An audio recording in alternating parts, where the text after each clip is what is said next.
नमस्ते साथियों, मैं शिवांगी आपकी साथी इस आत्मिक जागृति की यात्रा में। आप इस क्षण वहाँ हैं जहाँ समय रुक सा जाता है और भीतर की चेतना बोलने लगती है। अगर आप मेरे साथ पिछले अध्यायों में रहे हैं तो आपने अर्जुन से मुलाकात की है। वह अर्जुन जो हमारे भीतर भी रहता है, कभी उलझा हुआ, कभी डरा हुआ, पर हमेशा सत्य और सही राह की तलाश में। आपने श्री कृष्ण की वह मधुर आवाज़ भी सुनी है जो हमें बार बार अंधकार से प्रकाश की ओर ले जाती है।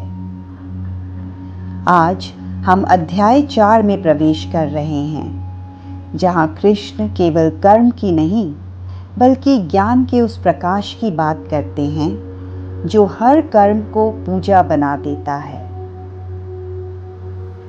अब अपनी आंखें धीरे से बंद करें, एक गहरी सांस लें और इसे धीरे से छोड़ें। एक बार फिर एक गहरी सांस अंदर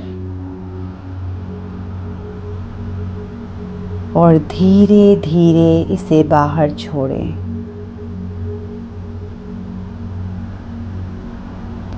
हर सांस के साथ अपने शरीर को ढीला पड़ने दें। कंधे ढीले, चेहरा शांत। महसूस करें कि आप स्थिर हो रहे हैं। आपका मन शांत हो रहा है और आपकी चेतना फैल रही है, जैसे सुबह का प्रकाश धीरे धीरे पूरे आकाश में फैलता है। यही वह मौन है जहाँ से कृष्ण का ज्ञान जन्म लेता है। अब कल्पना कीजिए, आप फिर से कुरुक्षेत्र में हैं। युद्ध भूमि पर धूल उड़ रही है, हवा में तनाव है, लेकिन भीतर कहीं एक शांति भी है।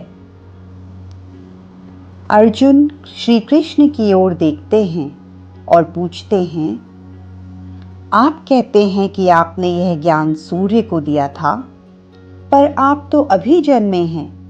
यह कैसे संभव है कृष्णा? श्री कृष्ण मुस्कुराते हैं और उस मुस्कान में सारा रहस्य छिपा है।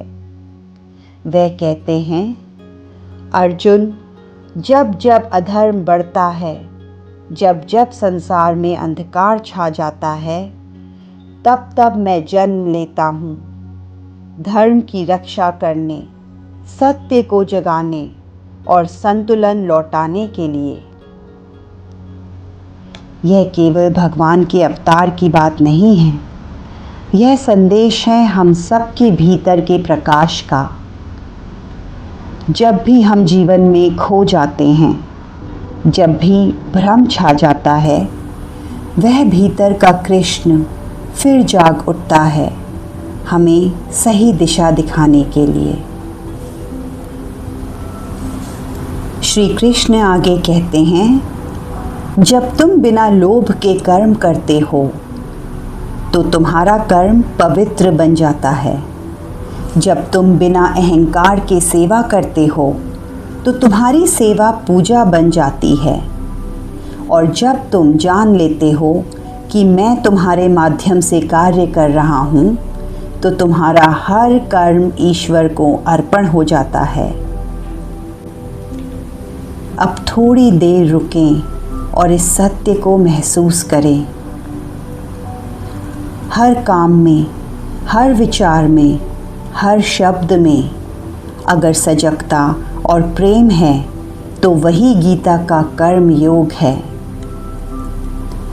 श्री कृष्ण कहते हैं, मैं कर्म करता हूँ पर कर्म मुझे बांधता नहीं।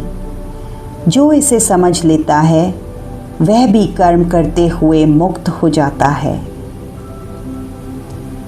वह आगे कहते हैं, यज्ञ केवल अग्नि में आहुति देना नहीं है, सच्चा यज्ञ तब होता है जब तुम भीतर की नकारात्मकता को जलाते हो। हर बार जब तुम क्रोध छोड़ते हो वह एक यज्ञ है। जब तुम क्षमा चुनते हो वह एक यज्ञ है। जब तुम कहते हो हे प्रभु जैसा आप चाहें वैसा ही हो, तो वह सबसे ऊंचा यज्ञ है। यही ज्ञान कर्म योग है जहाँ हम करते हैं पर समर्पण के साथ। अब अपना ध्यान भौहों के बीच केंद्रित करें। वहाँ एक सुनहरी ज्योति की कल्पना करें। धीरे धीरे वह प्रकाश आपके सिर से आपके हृदय तक और फिर पूरे शरीर में फैल रहा है। यह वही ज्ञान का प्रकाश है जो हमें याद दिलाता है कि हम केवल शरीर या मन नहीं बल्कि आत्मा हैं, जो देखती है, समझती है और प्रकाश फैलाती है। कुछ पल इसी रोशनी में रहें। श्वास लें शांति के साथ और श्वास छोड़ें स्पष्टता के साथ।